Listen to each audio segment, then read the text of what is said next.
शिक्षक भर्ती की तैयारी कर रहे अभ्यर्थियों का सबसे बड़ा यक्ष प्रश्न, क्या सुपर टेट आएगा? 7 साल के लंबे इंतजार के बाद ऐसा लग रहा है कि सही में अब सुपर टेट आएगा, अर्थात प्राथमिक में नई शिक्षक भर्ती आएगी।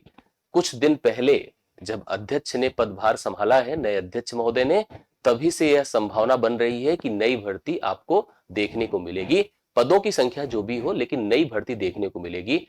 आज एक बड़ा अपडेट आपके सामने है, जो आज ही विधानसभा में सवाल पूछे जाने पर शिक्षा मंत्री महोदय ने दिया है, जिससे कंफर्म होता है कि पद रिक्त हैं, मतलब संभावनाएं प्रबल हैं। अर्थात नई भर्ती 7 साल के लंबे इंतजार के बाद आप देख सकते हैं प्राथमिक में, अर्थात शिक्षक भर्ती को लेकर के 2026 आपके लिए सुनहरा वर्ष होने वाला है। एकदम क्लियर कर लीजिए।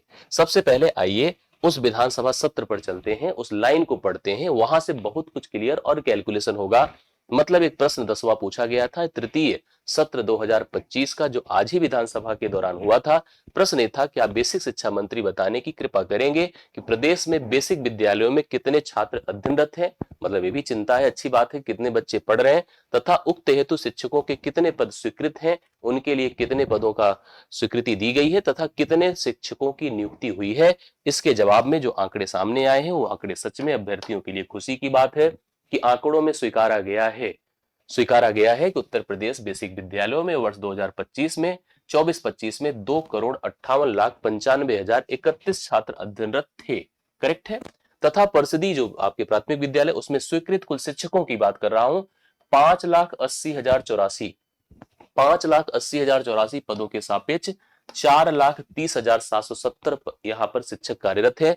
इस हिसाब से अगर देखा जाए तो 70-80 1.5 लाख यहां पर रिक्त पद हैं। अगर आप देखिए तो 1.5 लाख रिक्त पद कंफर्म करी गए हैं, मतलब इतने शिक्षकों के पद खाली हैं। इन पदों को भराया जाना है। इन पदों पर वास्तव में नियुक्ति की जरूरत है, नई भर्ती की नीड है, और नई भर्ती की संभावना इसी आधार पर बन रही। हालांकि जब बात रेशियो की आई है तो शिक्षा मंत्री ने रेशियो को लेकर के स्पष्टता दी कि ये रेशियो का मानक है। जैसे यहां पर प्रश्न पूछा गया, क्या सरकार बताएगी बेसिक प्राथमिक में बेसिक विद्यालयों में छात्र शिक्षकों हेतु कोई अनुपात निश्चित है? इस लाइन को ये मत सोचिए कि छात्रों का यही अनुपात है वर्तमान में। अब अनुपात ये अलग बात है कि है या नहीं है, लेकिन इस लाइन का अर्थ है कि इसका क्या मानक है, अनुपात का कोई क्राइटेरिया बना है? तो बताया गया उन्होंने, जी हाँ बिल्कुल, अनुपात प्राथमिक विद्यालय में 30 पर 1 अध्यापक और उच्च प्राथमिक विद्यालय मिडिल में 35 पर 1 अध्यापकों का कॉन्सेप्ट है। कुल मिला के मैं ये बता दूं, यह शिक्षक भर्ती का वर्ष होने वाला है 2026, और 2026 में अधिक से अधिक शिक्षक भर्ती के लिए आपको आवाज उठानी पड़ेगी, हम सबको मिलकर बात करनी पड़ेगी, तब जाकर के यह नई शिक्षक भर्ती हमको देखने को मिलेगी। संभावनाएं बेहतर है, मौका है, सब कुछ है, कैलकुलेशन फिट है।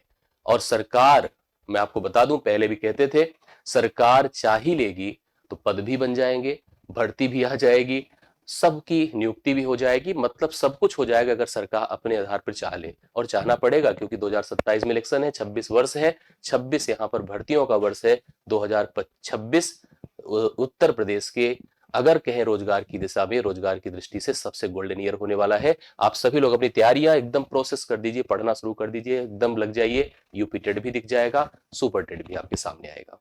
इतना ही अपडेट था, बाकी कोई अपडेट होता है, जानकारी होता है तो आता हूं, बताता हूं। आज के लिए इतना ही। थैंक यू सो मच, सभी को धन्यवाद।